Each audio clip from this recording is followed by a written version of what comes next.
Nasagip po sa isang establisimento sa Bohol ang mahigit 70 hayop, kabilang ang ilang endangered o nanganganib ng maubos. Wala raw permit ang lugar na mag-alaga ng mga ito. Nakatutok si John Consulta. Bit-bit ang search warrant. Pinasok ng mga tauhan ng NBI Bohol at DENR ang establishmento na ito sa Bilar, Bohol. Sinagip ng mga operatiba ang 78 hayop na nasa lugar, kabilang ang 6 na Philippine hanging parrots na critically endangered, isang Philippine eagle owl na endangered, at 5 Philippine tarsier na bumababa na ang populasyon. Yung intention nga nila is to open itong kanilang establishment kasi parang lumalabas isa itong zoo at botanical na garden. So they want to entice customers to visit itong establishment nila for a fee.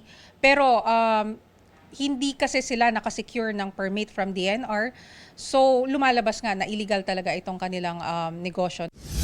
Tinurn over na ang mga na-rescue na wildlife sa DENR. Patuloy namang sinisikap na makuha ang panig ng kinasuhang manager ng establishmento.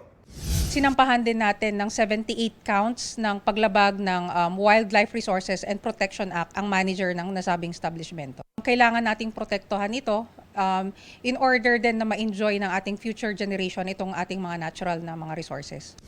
Para sa GMA Integrated News, John Consulta, nakatutok 24 oras.